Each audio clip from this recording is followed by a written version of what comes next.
The transport ship landed on Varus Prime with a soft thud.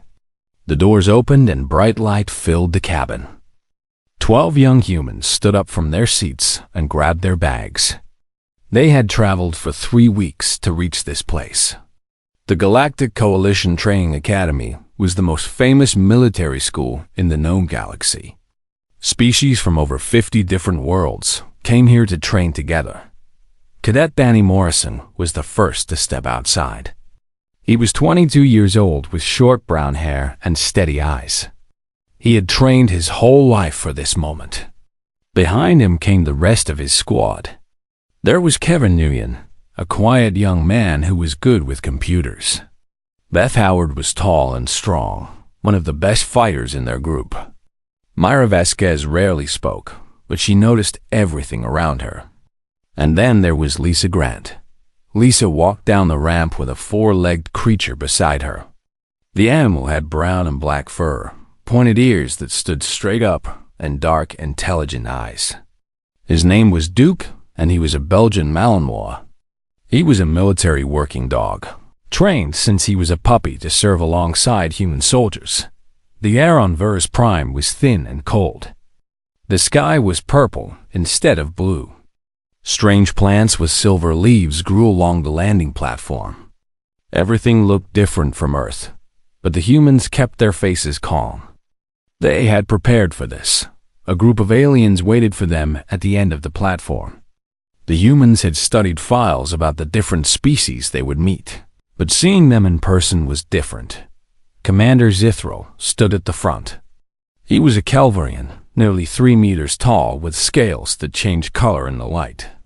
His eyes were yellow with black slits in the center. He had trained soldiers for over 200 years. Beside him was Instructor Varath. He was a different species called Throkian. His body was covered in thick armor plates that grew naturally from his skin. He had 4 arms and stood on 2 powerful legs.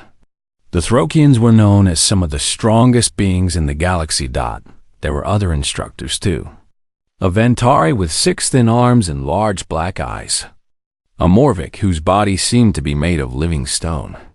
Each one was bigger and stronger than any human. The alien cadets had also gathered to watch the new arrivals. Danny could hear them talking in their own languages. Some of them were laughing. Commander Zithril stepped forward. His voice was deep and rough. "You are the humans," he said. It was not a question. "Yes, sir," Danny replied. Cadet Danny Morrison, leading the Earth delegation. Zithril looked at the 12 humans one by one. His face showed nothing. "You are small," he said finally. "Smaller than we expected." Danny did not respond. There was nothing to say. Compared to most species here, humans were indeed small. The average Throkian weighed 3 times as much as a human. The Kelvorians were even bigger. Then Zithril's eyes moved to Duke. The dog stood beside Lisa, watching everything with alert attention. His tail was still. His muscles were tense. He was ready for anything. "What is that creature?" Zithril asked. "His name is Duke, sir," Lisa answered. Her voice was polite but confident. "He is a Belgian Malinois, a working dog." Instructor Vorath pushed forward.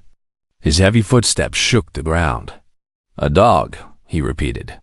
"We have read about these animals. They are pets. Small creatures that humans keep in their homes for comfort." "Some dogs are pets," Lisa agreed. "Duke is not. He's a military working dog. He has been trained to track, search, guard, and fight. He is my partner." Vorath made a sound that might have been a laugh. "Partner," he said. "This small thing is your partner. It weighs less than your equipment bag." Duke weighed about 35 kilograms. On Earth, that was considered a good size for a working dog.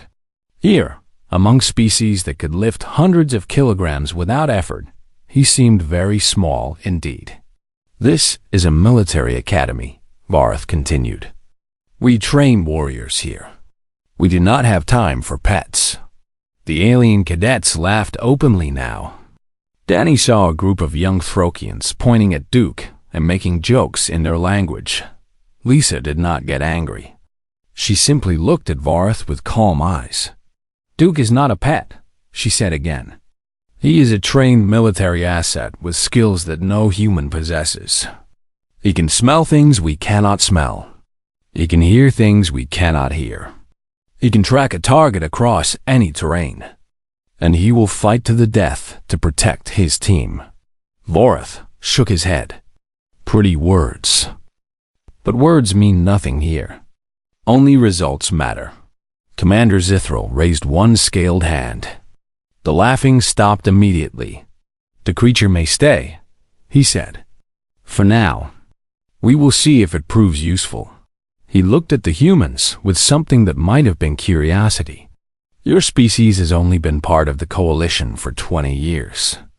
You have no natural weapons, no armor, no special abilities. Yet your government insisted on sending cadets here." "We have something better than natural weapons, sir," Danny said. "And what is that?" Danny glanced at his squad. At Lisa and Duke, at Kevin and Beth and Mira and all the others who had trained so hard to be here. "We have each other," he said. "And we never give up." Zithril stared at him for a long moment. Then he turned and walked toward the main building. "Follow me," he called over his shoulder. "Your training begins today." The humans picked up their bags and followed. Duke walked beside Lisa, his eyes constantly moving, taking in every detail of this new world. The alien cadets watched them pass, still amused, still underestimating them.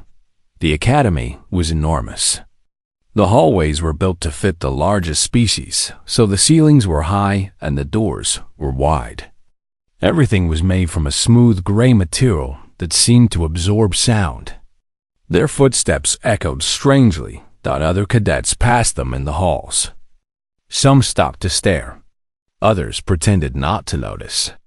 But Danny could feel their eyes on his back. They reached a large room filled with screens and holographic displays. Maps of different planets covered the walls. Weapons from 100 worlds hung in display cases. "This is the briefing room," Zithril said. "You will report here every morning for your assignments." He touched a panel on the wall and a holographic image appeared in the center of the room. It showed the academy grounds, a massive complex of buildings, training fields, and obstacle courses. "The academy trains the best soldiers in the galaxy," Zithril continued. "Only the strongest and most determined cadets survive. Many who come here fail. They quit or they are sent home." He looked directly at the humans. "Your species has never sent cadets here before. Many believe you will be the first to fail." "We will not fail, sir," Danny said. "We shall see." The days that followed were harder than anything the humans had experienced. They woke before dawn and trained until after dark. They ran obstacle courses designed for species twice their size. They studied combat techniques from 50 different worlds. They learned to use weapons that felt strange in their hands. And through it all, Duke was there. He ran beside them during morning exercises. He waited outside their classrooms during lectures. He slept at the foot of Lisa's bed at night, always alert, always watching. The other cadets continued to laugh at the humans. They called them weak. They called them slow. They called Duke a useless pet, but the humans did not complain. They did not argue. They simply worked harder. They helped each other through every challenge. When one of them struggled, the others carried them forward. Kevin was the weakest physically, so Danny and Beth took turns running beside him, pushing him to keep going. Mira had trouble with close combat, so Lisa spent extra hours teaching her defensive techniques. They studied together. They trained together. They became a team in a way that the other species did not understand. And Duke watched them all with his dark, intelligent eyes, waiting for the moment when he could show everyone what a dog was truly capable of. That moment was coming soon. The months passed quickly after the endurance trial. The humans continued to train hard. They were still the smallest and weakest species at the academy. But no one laughed at them anymore. Duke had become famous. Cadets from every species wanted to meet the dog that had helped pull a 300-kilogram crate across 20 kilometers of rough terrain. They came to the human quarters at all hours, asking questions and reaching out to touch his fur. At first, Duke was cautious around the aliens. Their smells were strange. Their bodies moved in unfamiliar ways. But dogs had spent thousands of years learning to read different beings. Within weeks, Duke had figured out each species. He knew that Kelvorians liked to be greeted with a low bow of his head. He learned that Throkians respected direct eye contact and a strong stance. The Ventari preferred gentle approaches and soft movements. Duke adapted to each one. One evening, a young Throkian cadet named Groth came to visit. He was one of the largest cadets at the academy, with armor plates so thick that small weapons could not pierce them. He had finished first in the endurance trial. Groth sat down on the floor across from Lisa. Duke watched him carefully. "I do not understand," Groth said. His voice was deep and rough, like stones grinding together. "Your creature is small, weak by our standards. Yet he did something remarkable." "Duke is not weak," Lisa replied. "He is strong in different ways. Explain this to me." Lisa thought for a moment. Then she called Duke over. The dog came and sat beside her, leaning against her leg. "Touch him," Lisa said. Groth hesitated. Then he reached out one of his 4 hands and placed it on Duke's back. The dog held perfectly still. "Feel his muscles," Lisa continued. "They are not large, but they are dense. Built for endurance, not just power. Duke can run for hours without stopping. He can work all day and still have energy left." Groth moved his hand along Duke's shoulder. "His heart beats faster than ours," Lisa said. "His lungs are efficient. His body is designed to keep going when others would quit. That is what makes him strong." "But he is still so small," Groth said.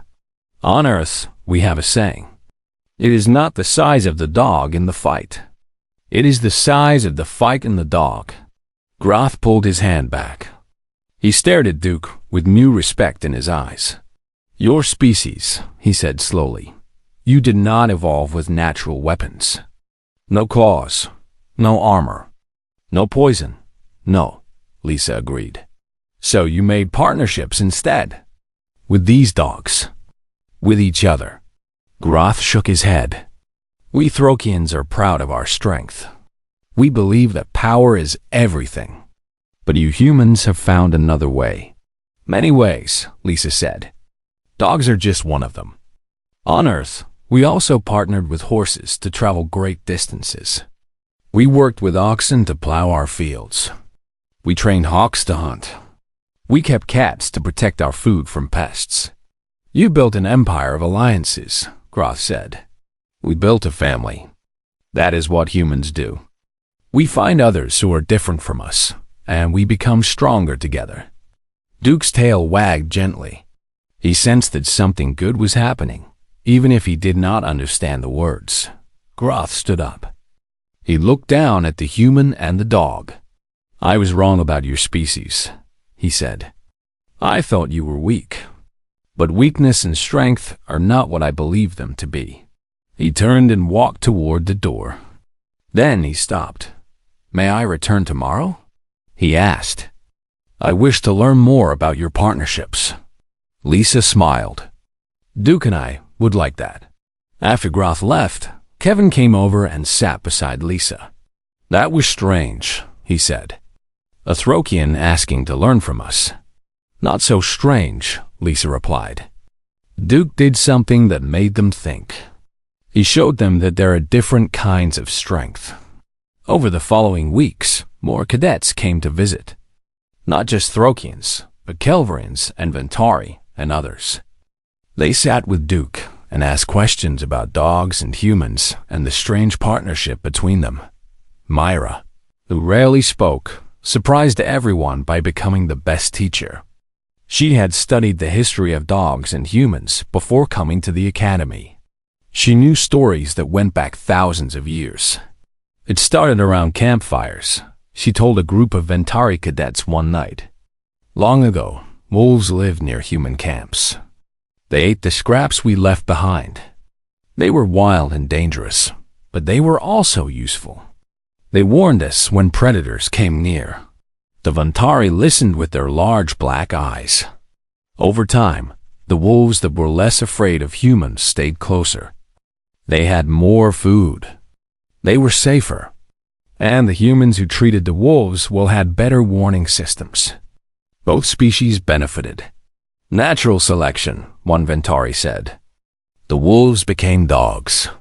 And the humans became something new too, Mira continued. We became a species that works with others. That is our greatest strength.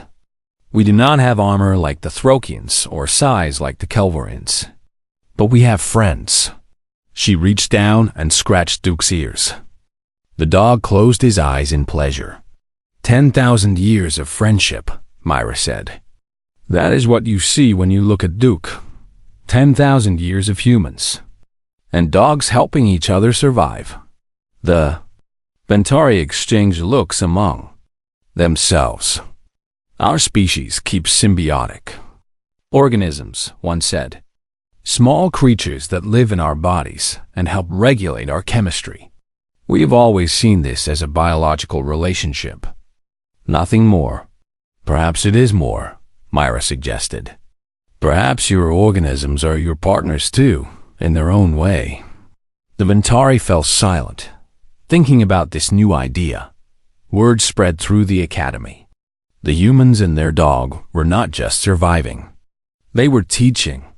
They were showing the other species things they had never considered before. Commander Zithril called Danny to his office one afternoon. Sit, the Kelvorian said, gesturing to a chair. Danny sat. He had never been called to the commander's office before. He was not sure if this was good or bad. Zithril studied him for a long moment.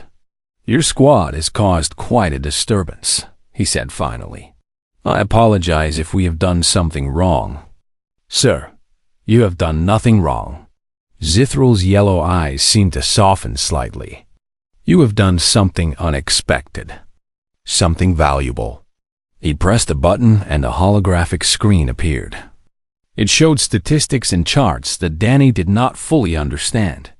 Interspecies communication has increased by 40% since the endurance trial, Zithril said. Cadets are studying together more often.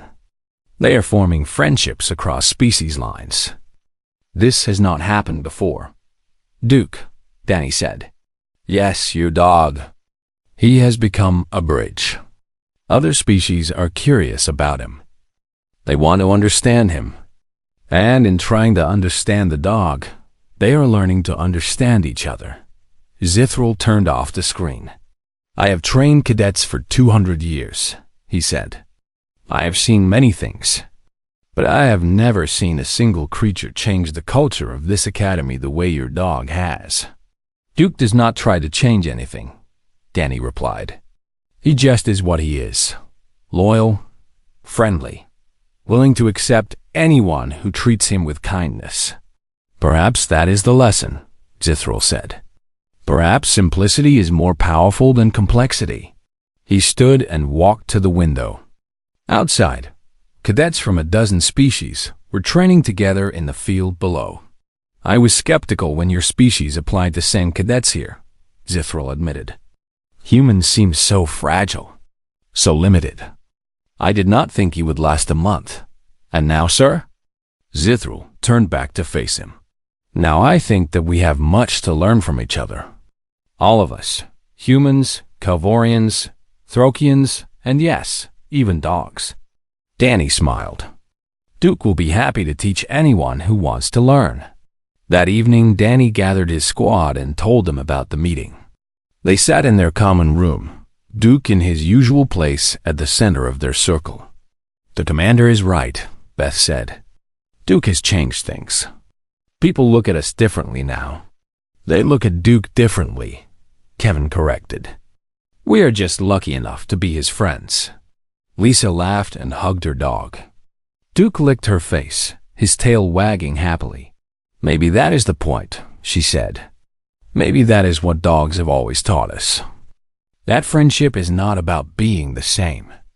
It is about accepting differences and working together anyway. Outside the window, the stars of Varus Prime shone in the purple sky. Somewhere out there were thousands of worlds with thousands of species.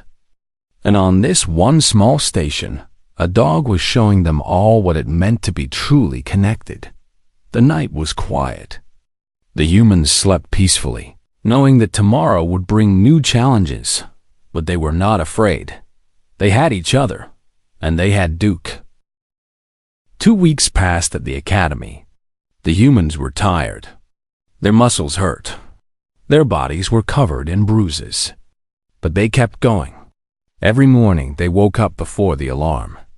Every night they fell asleep within seconds of lying down. The other cadets had stopped laughing at them openly. The humans had not quit. They had not complained. They had simply kept working, day after day. This surprised everyone, but the real test was coming. Commander Zithril gathered all the cadets in the main training field. It was a huge open area with hard-packed ground and high walls. 15 squads stood in neat rows. Throkians, Kelvorians, Ventari, Morviks, and one small group of humans with a dog. Today begins the endurance trial, Zithril announced. His voice carried easily across the field. This trial has broken more cadets than any other test at this academy. Many of you will want to quit before it is over. Some of you will be carried out on medical stretchers. He pressed a button on his wrist device. A holographic map appeared in the air above the field. It showed a route across Varus Prime, through mountains and rivers and dense alien forests. 20 kilometers, Zithril said. You will travel from here to the checkpoint at the northern mountains. The terrain is dangerous. The weather is unpredictable. And you will be carrying weight. On his signal, workers brought out large metal crates. They used hover platforms to move them because the crates were too heavy to carry. One crate was placed in front of each squad. Each squad must transport their supply crate to the finish point, Zithril continued. The crate weighs exactly 300 kilograms. You may not leave it behind. You may not use vehicles or hover technology. You must carry it yourselves. The Throkian cadets looked at their crate and laughed. 300 kilograms was nothing to them. Their strongest members could lift that much alone. The Kelvorians seemed confident too. They were not as strong as the Throkians, but they had natural endurance that let them work for hours without rest. Danny looked at his squad. 12 humans, 300 kilograms. That meant each person would need to carry 25 kilograms in addition to their own gear. For 20 kilometers. Over rough terrain, it was possible. Just barely, but he could see the doubt in some faces. Kevin looked pale. Even Beth, who was the strongest human in the squad, seemed worried. Instructor Varath walked over to the human squad. His 4 arms were crossed over his armored chest. Same weight, he said. His voice was filled with satisfaction. Same rules. No special treatment for the small species. We did not ask for special treatment, Danny replied. Good, because you will not get any. Vorath leaned closer. I have trained cadets for 40 years. I have never seen a human complete this trial. Your bodies are too weak. Your spirits will break before you reach the halfway point. Danny said nothing. There was nothing to say. Varth walked away, still smiling. The squads lined up at the starting point. The humans rigged a harness system using ropes and straps from their packs. They connected themselves to the crate in pairs, spreading the weight as evenly as possible. The starting signal sounded. The trial had begun. For the first 5 kilometers, things went well. The ground was relatively flat, and the weather was calm. The humans moved slowly but steadily, working together to pull the crate forward. But the Throkians were already far ahead. They had simply picked up their crate and started running. The Calvorians moved at a fast walk, their long legs eating up the distance dot by kilometer 8. The humans had fallen to last place. "Keep moving," Danny called out. One step at a time. The ground began to rise. They were entering the mountain region. Sharp rocks cut through their boots. The thin air made breathing difficult, and the crate seemed to grow heavier with every meter. Kevin stumbled and fell. Beth grabbed his arm and pulled him up. "I cannot do this," Kevin gasped. His face was white. His legs were shaking. "I am not strong enough." "Yes, you are," Beth said. "We all are, together." They kept moving, but they were slowing down. The other squads were now so far ahead that they could no longer see them dot at kilometer 10. They stopped to rest. The cadets collapsed on the ground, breathing hard. Their muscles screamed with pain. "We are not going to make it," Beth said quietly. She hated to admit it, but it was true. At this pace, they would not reach the finish point before the time limit. Lisa sat apart from the others. Duke was beside her, panting lightly but otherwise fine. The dog had been trotting alongside the squad the entire time. Barely tired at all, Lisa reached into her pack and pulled out a special harness. It was made of strong synthetic material with metal clips and adjustable straps. She had brought it from Earth. The instructors had approved it without really understanding what it was for. "What is that?" Myra asked. "A pulling harness," Lisa said. "Designed for dogs." She knelt beside Duke and fitted the harness around his chest. The dog stood still, patient, as if he had been waiting for this moment. "What are you doing?" Danny asked. Lisa connected the harness to the crate using a long rope. "Duke was bred for this," she said. "His ancestors pulled sleds across frozen lands. They hauled supplies through snow and ice and terrible cold. They worked beside humans for thousands of years." She looked at her squad mates. "Dogs never give up. They never complain. They just keep pulling until the job is done."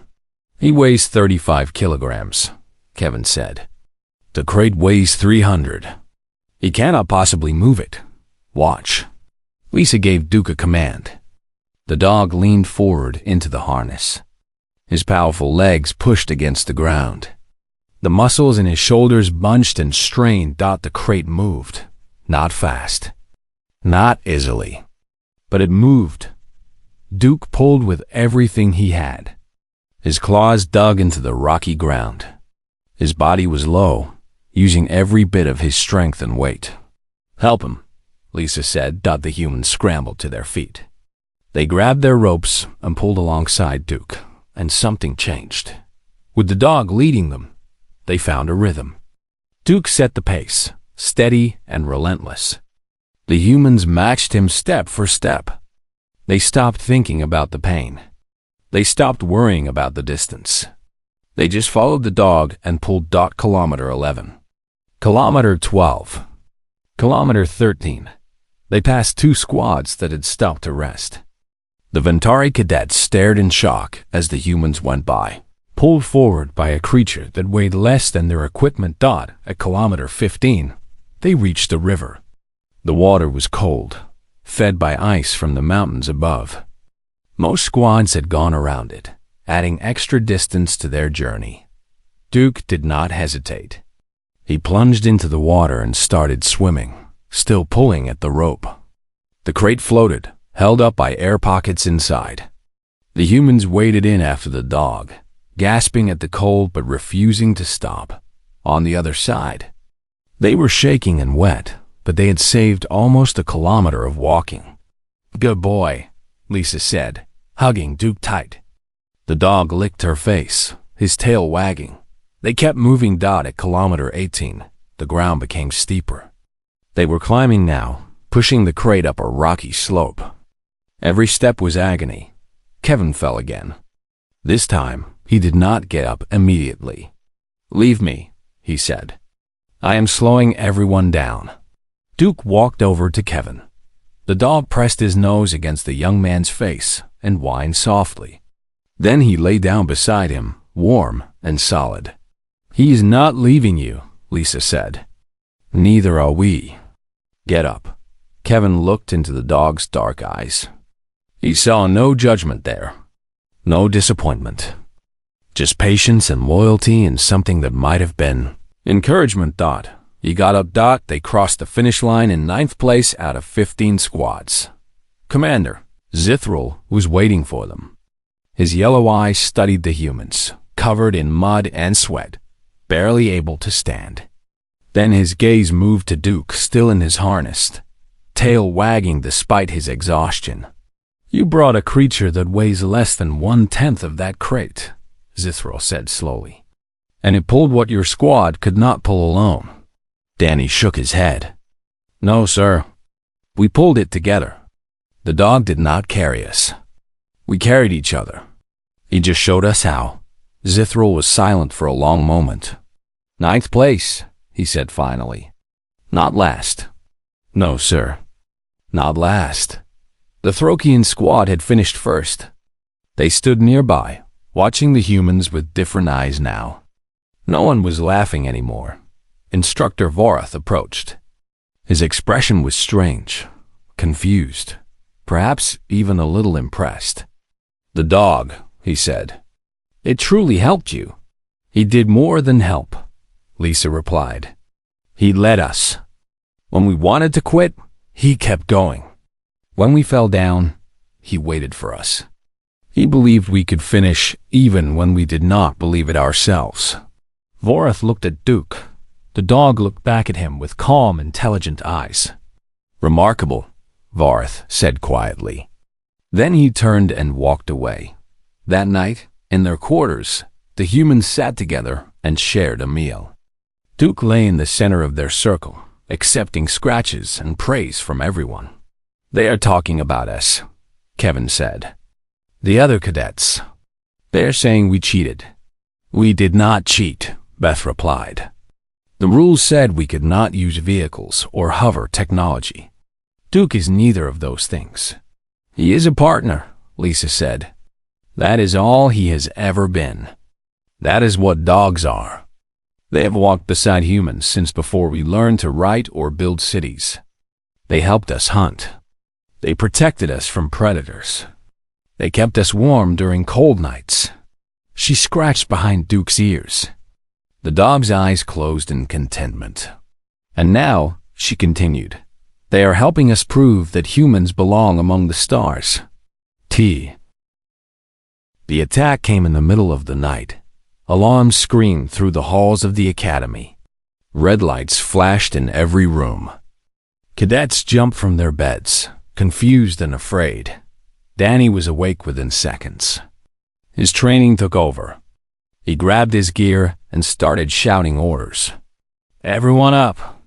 Get your equipment. This is not a drill." The other humans scrambled to obey. Lisa already had Duke's tactical harness ready. She strapped it onto the dog with practiced hands. Duke stood perfectly still, his ears forward, every muscle tense and ready. "What is happening?" Beth asked. A message came through their communication devices. It was Commander Zithril's voice. "All cadets, we are under attack. Vorax raiders have breached the station. They are armed and dangerous. All squads report to defensive positions immediately." The Vorax, everyone knew about them. They were pirates who attacked ships and stations throughout the sector. They took hostages for ransom. They stole technology.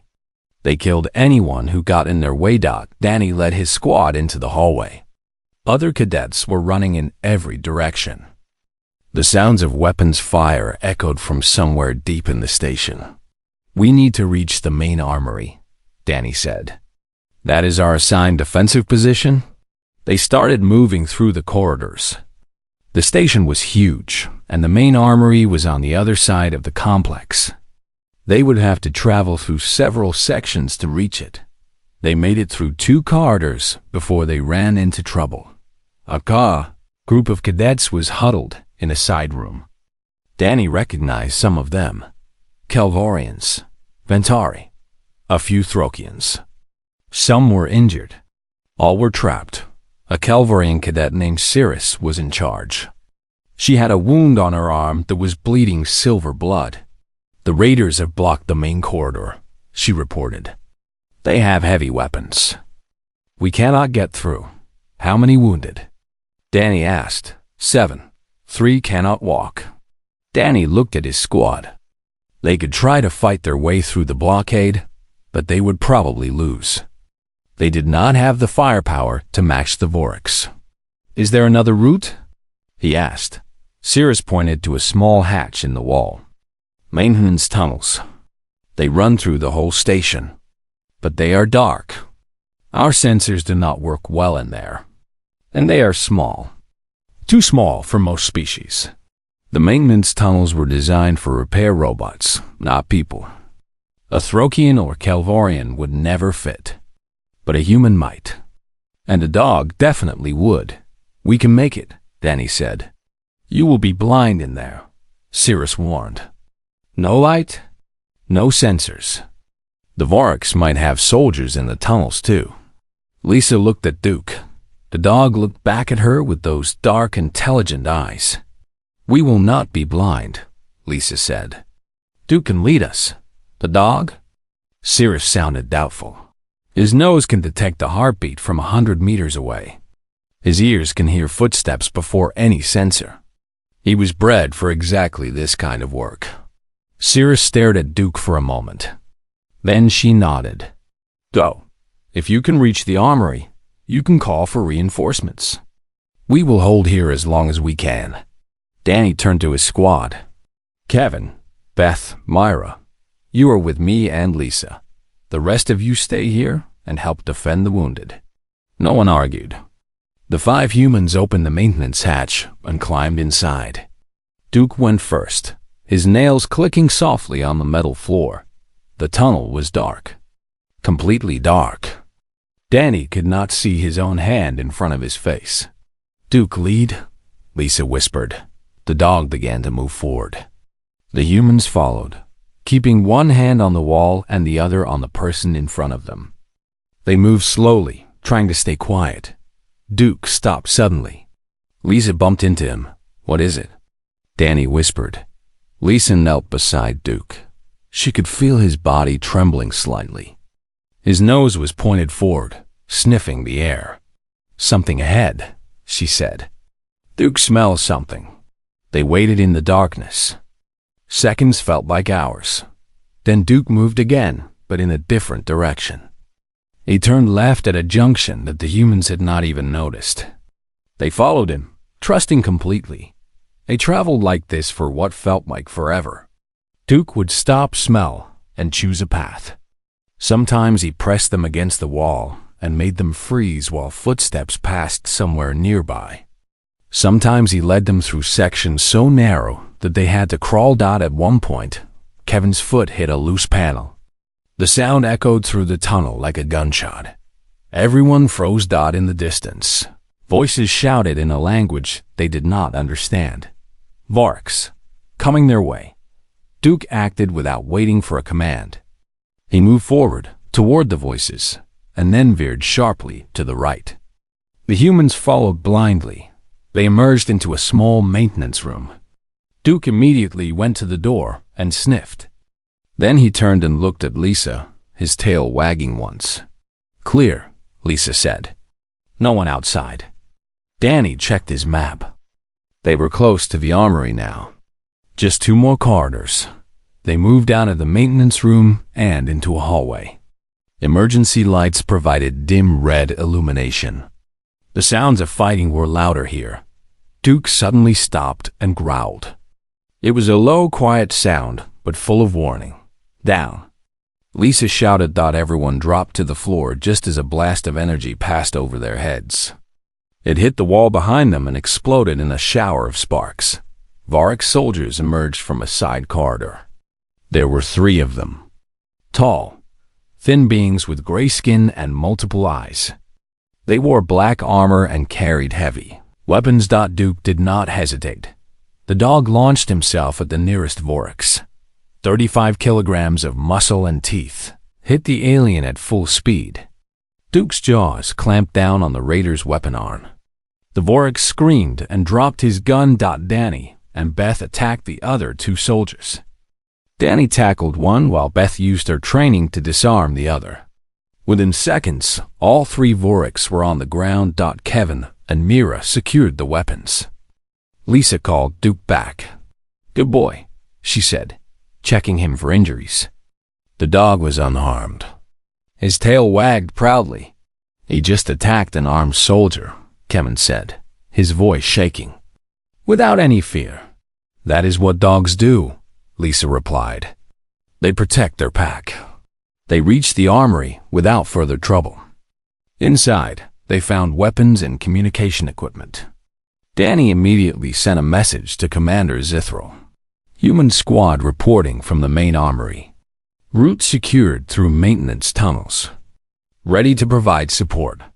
Minutes later, reinforcements arrived. Armed security forces poured through the corridors. The battle turned quickly after that. The Vorix, expecting easy targets, found themselves facing organized resistance from every direction. By morning, it was over. The Vorix raiding party had been captured or driven off. The station was secure. Medical teams moved through the corridors, treating the wounded. Commander Zithril found the human squad sitting in the armory. They were exhausted, covered in dirt and sweat, but alive. Duke lay at their feet, finally sleeping. "You saved many lives tonight," Zithril said. "Duke saved lives," Danny replied. "He led us through 3 kilometers of dark tunnels. He warned us of every danger. He attacked armed soldiers without hesitating." Zithril looked down at the sleeping dog. In that moment, the ancient Kelvorian commander saw Duke differently. Not as a small creature, not as a pet, but as a warrior. "On my world," Zithril said slowly, "we tell stories of great heroes. Warriors who faced impossible odds and never surrendered. We sing songs about them around our fires." He knelt beside Duke and placed one scaled hand gently on the dog's head. "Tonight, your dog became one of those heroes. His name will be remembered." Duke opened one eye, looked at Zithril, and his tail thumped once against the floor. Then he went back to sleep. He had done his job. He had protected his pack. Now he could rest. Outside, the first light of dawn crept across Varus Prime. The station was damaged but standing. Cadets from every species worked together to repair what had been broken. And in a small armory, a dog dreamed peaceful dreams. Surrounded by the friends he loved. The crisis was over, but the legend was just beginning. Graduation day arrived on Varus Prime. The great assembly hall was filled with thousands of beings from across the galaxy. Ambassadors, military leaders, and families had traveled from dozens of worlds to watch their cadets receive their commissions. The hall was decorated with flags from every member species of the coalition. The human squad sat together in the front section reserved for graduates. They wore their dress uniforms, cleaned and pressed. Their medals and ribbons were displayed on their chests. After everything they had been through, they'd earned their place here. Duke sat beside Lisa. He wore a special tactical harness that had been made just for this day. It was black with silver trim, and it held his own set of medals. The dog did not understand what the medals meant, but he knew that something important was happening. He sat straight and still, more dignified than many of the alien cadets around him. Commander Zithril stood at the main podium. Behind him, a massive screen showed images of the academy and the cadets who had trained there over the years. "Today we honor those who have completed the most difficult training program in the galaxy," Zithril began. His voice carried through the hall. "These cadets have proven themselves worthy of serving in the coalition military. They have shown courage, skill, and dedication. He paused and looked out at the assembled crowd. But this year is different.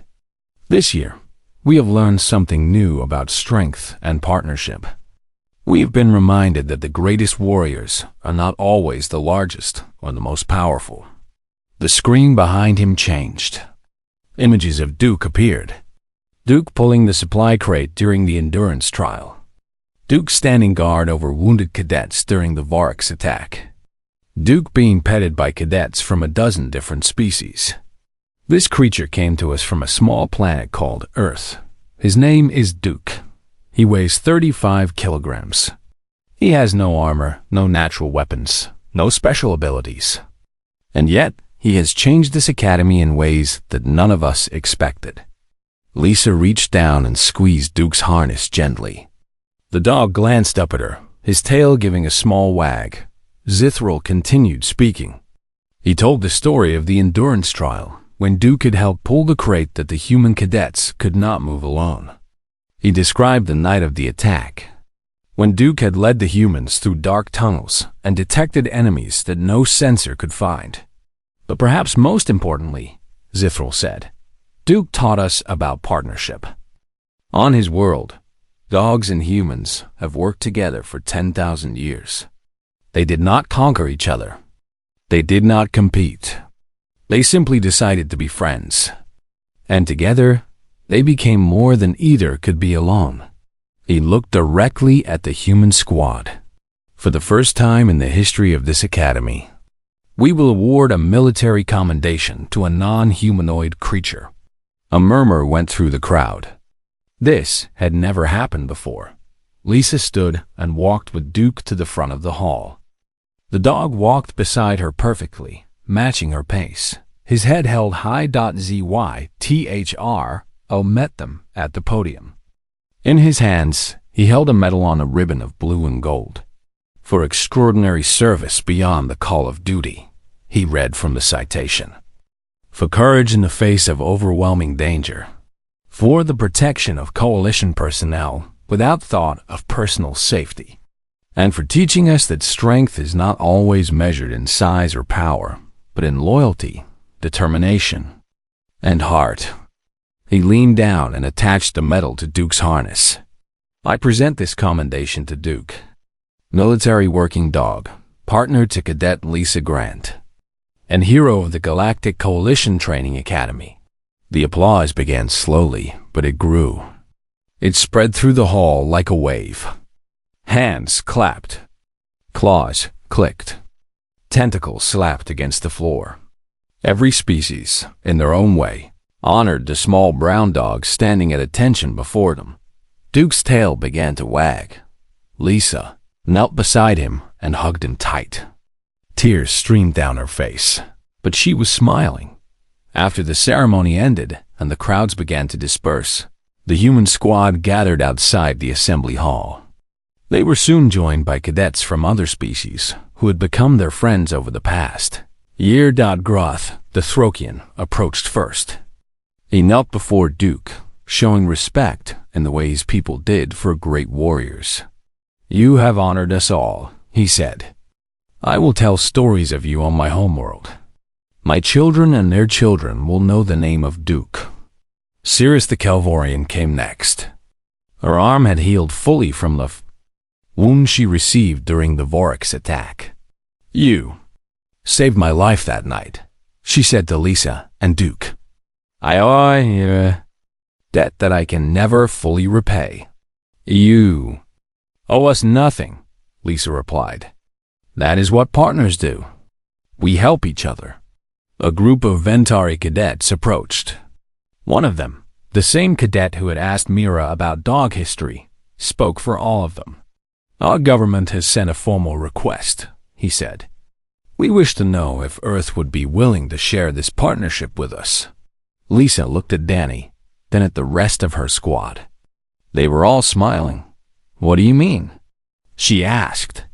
We wish to have dogs of our own, to train them, to work with them, to become partners, as you have. It was a question Lisa had never considered. Dogs had been partners with humans for so long that she had never imagined them partnering with anyone else. But then she looked at Duke. The dog was standing in the middle of a circle of aliens, accepting pets and scratches from beings of every shape and size. His tail was wagging so hard that his whole body shook. Dogs did not care about species. They cared about kindness. They cared about loyalty. They cared about love. "I think Duke would like that," Lisa said. "And I think dogs would be happy to make new friends." The Ventari made sounds of joy in their own language. The news spread quickly. Before the day was over, representatives from 7 different species had approached the human delegation to ask about obtaining dogs. The idea of cross-species animal partnership was suddenly the most talked-about topic at the academy. That evening, the human squad gathered in their quarters for the last time. Tomorrow they would receive their assignments and scatter across the galaxy. They might not all see each other again for years, but tonight they were together. "I never thought we would make it this far," Kevin admitted. "When we first arrived, I was sure we would fail." "We almost did," Beth said. "More than once." "But we didn't," Danny said. "Because we stuck together. Because we helped each other. Because we learned that strength comes in many forms." He looked at Duke, who was lying in the center of their circle, his head on Lisa's lap. "And because we had a very good teacher." Lisa stroked Duke's fur gently. The dog's eyes were closed, but his tail still moved slowly back and forth. "He doesn't know he's a hero," she said. "He doesn't understand medals or ceremonies or fame. He just knows that we are his pack. And he would do anything to keep us safe." "That is the purest kind of love," Myra said quietly. "No expectations. No demands. Just loyalty." The night grew late. One by one, the cadets drifted off to sleep. Eventually, only Lisa remained awake, sitting with Duke in the dim light. "We did it, boy," she whispered. "We showed them what dogs and humans can do together." Duke opened his eyes and looked up at her. He licked her hand once, then settled back down. Outside the window, the stars of Varus Prime shone bright and clear. Somewhere out there, on worlds that humans had never seen, dogs would soon be walking for the first time. They would make new friends. They would form new partnerships. They would spread the simple lesson that Duke had taught. Everyone at the academy, you do not have to be the biggest or the strongest to make a difference. You just have to be willing to try. You just have to be loyal. You just have to love. Lisa closed her eyes and leaned back against the wall. Duke shifted slightly, pressing closer to her side. Tomorrow would bring new challenges and new adventures. But tonight, she was at peace. They had come to the academy as strangers. They were leaving as legends, and it had all started with a dog who weighed less than the equipment bag, a dog who pulled what the cadets could not pull alone, a sauce dog who showed the galaxy what true strength really meant. His name was Duke. This was only the beginning.